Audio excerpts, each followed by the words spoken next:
Chile, 26 de noviembre de 2025. Hoy nos sumergimos en un conjunto de decisiones que a primera vista no tienen nada que ver entre sí, pero que juntas dibujan el complejo mapa de cómo se gobierna un país. Exacto. Un mosaico de temas. Vamos a analizar el plan para salvar a un ave costera, el gaviotín chico, que está literalmente en el camino del desarrollo industrial.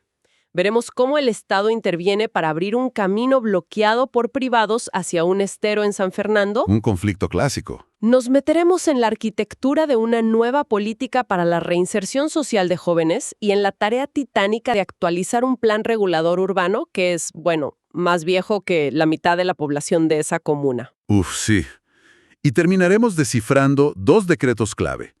El que fija el precio de la luz que pagamos y el que empuja con bastante dinero la modernización del transporte público. Historia de supervivencia. Se acaba de aprobar el plan de recuperación del gaviotín chico, un ave pequeña, muy particular, con una especie de gorro negro y el pico amarillo. El plan se llama Recoge. Y lo primero que salta a la vista no es el plan en sí, sino el diagnóstico. Es brutal. ¿En qué sentido? No estamos hablando de un solo problema. El documento identifica 14 amenazas directas. O sea, lo que esto nos muestra no es una simple lista, sino un conflicto central. El modelo de desarrollo industrial del norte de Chile choca de frente con la supervivencia de esta especie.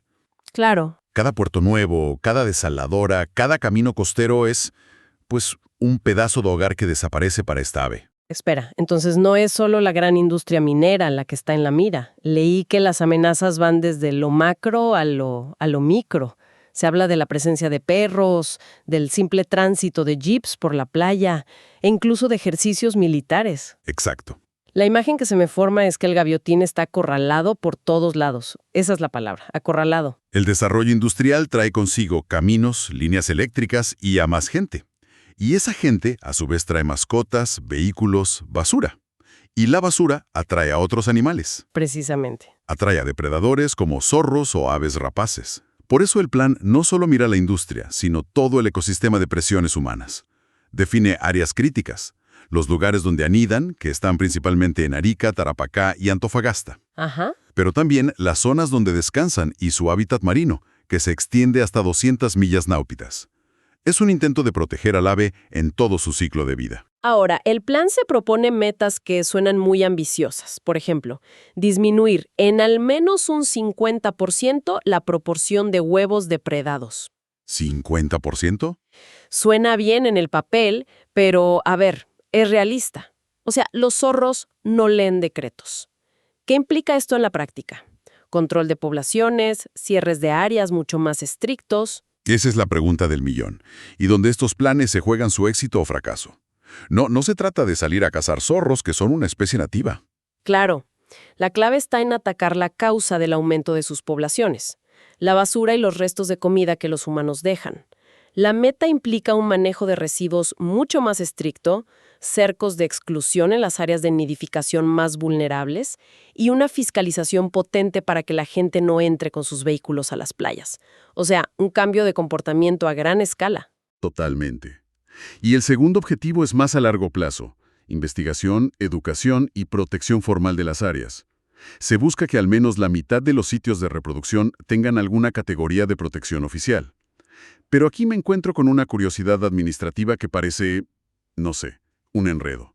A ver, se aprueba este plan, pero la institución que debería ejecutarlo, el nuevo Servicio de Biodiversidad y Áreas Protegidas o SBAP, todavía no existe en la práctica.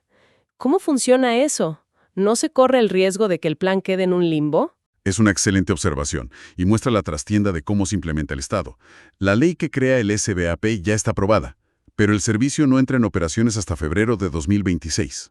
Ah, ya. Mientras tanto, por un principio de continuidad, el Ministerio del Medio Ambiente sigue al mando. Es como si le entregaran los planos de una casa nueva al futuro dueño, pero la constructora actual tiene que empezar a poner los cimientos. ¡Qué buena analogía! En los documentos del plan, de hecho, se ve que las responsabilidades futuras del SBAP están marcadas con un asterisco. Es la burocracia intentando adelantarse a sí misma, un intento de cambiar el motor del auto mientras sigue en marcha. El riesgo de que las cosas se ralenticen es real, entonces. Es real, pero la alternativa, que era esperar, significaba otro año perdido para el gaviotín. Bueno, acabamos de ver cómo el Estado interviene para proteger el hábitat de una especie. Pero, ¿qué pasa cuando el hábitat que necesita protección es el de las personas? Su acceso a espacios comunes que de repente aparecen con un candado. Eso nos lleva a un conflicto en el estero Roma, en San Fernando. Aquí tenemos un conflicto clásico, casi de manual. Por un lado, dueños de terrenos que sienten que protegen lo suyo levantando rejas y portones. Sí. Y por otro, la comunidad local. Pescadores, familias que de un día para otro se encuentran con un candado en el camino que usaron toda su vida para llegar al estero. La municipalidad recoge el reclamo, se fiscaliza y se constata lo evidente. No hay otro acceso público. Y la ley en esto es bastante clara, ¿no? No es que se les esté quitando su terreno a los propietarios. Exacto. Y esa es la distinción clave. Esto no es una expropiación, es una limitación al dominio, basada en la función social de la propiedad. Claro. El Código Civil dice que los ríos, lagos y playas son bienes nacionales de uso público, o sea, de todos. Y una ley de 1977 obliga a los dueños de los terrenos que colindan con estos lugares a permitir el acceso gratuito cuando no hay otra vía. Es un deber. Entiendo. Lo interesante fue el proceso. La autoridad citó a los dueños a una reunión para llegar a un acuerdo. ¿Y qué pasó? Pues nadie fue. Nadie. Nadie.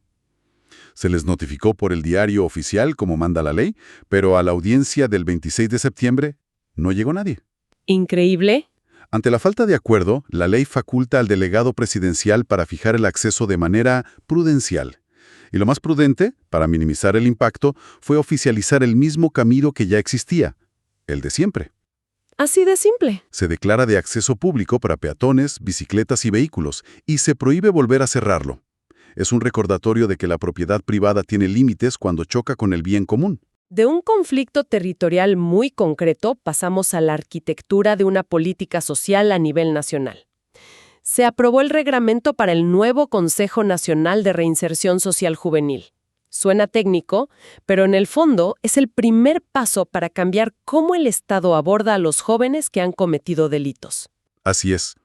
La ley que creó el nuevo Servicio de Reinserción Social Juvenil es una de las reformas más grandes en esta área en décadas. Y este reglamento es el que pone las reglas del juego para crear la futura política nacional.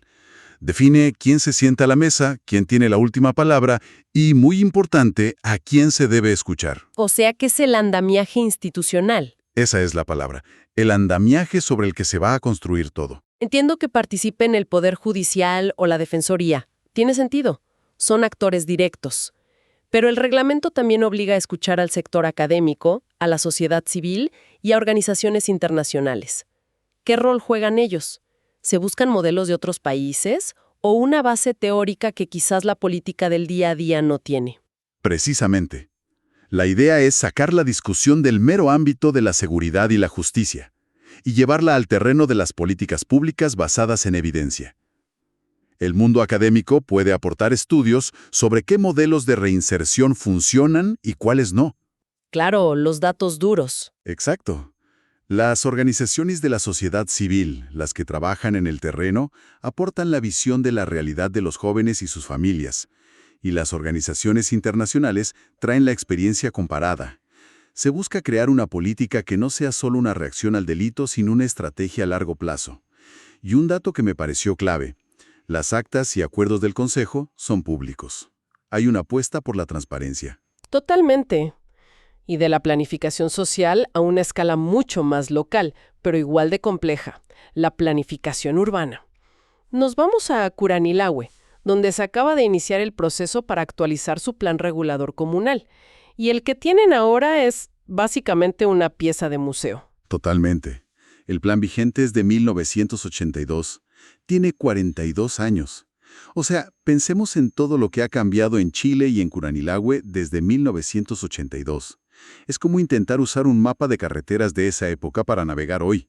Simplemente no funciona. El documento que inicia el proceso lo califica de obsoleto y con deficiencias graves. Y se quedan cortas. ¿Y cuáles son esas deficiencias? Me imagino que no es solo que los mapas estén viejos. No que va. Va mucho más allá. El principal problema es que la ciudad creció sin seguir ese plan, de forma desordenada. Ahora se enfrentan a una escasez de suelo para construir nuevas viviendas. Pero el problema más grave es que el plan de 1982 no reconoce las zonas de riesgo. Ah, claro. Curanilagüe está cruzado por ríos que se pueden desbordar, tiene zonas con riesgo de remoción en masa, incendios forestales y un riesgo muy particular de su historia, la subsidencia. Te refieres a hundimientos del terreno por la antigua minería de carbón. Exactamente. La ciudad se construyó sobre y alrededor de una industria que dejó un legado subterráneo. El nuevo plan tiene que mapear esos riesgos para que no se siga construyendo sobre zonas peligrosas. Y resolver conflictos, me imagino. Sí, conflictos evidentes, como la fricción entre barrios residenciales y actividades industriales molestas, como las plantas de lavado de carbón. Es un intento de que la ciudad haga las paces con su geografía y su historia. Y todo este proceso se somete a evaluación ambiental estratégica, abriendo un plazo de 30 días para que la ciudadanía opine. Bueno, y para terminar, 2 decretos que nos tocan el bolsillo y el aire que respiramos. El primero fija los precios de la electricidad. Suena árido, pero es la base de la cuenta de la luz. Es el precio de nudo de corto plazo, que se fija cada 6 meses. Y aquí hay un detalle que me parece muy interesante y que muestra las diferencias geográficas del país. A ver. Por ejemplo, en la subestación Charrúa, en la zona centro-sur, el precio de la energía es de casi 93 pesos por kilowatt hora.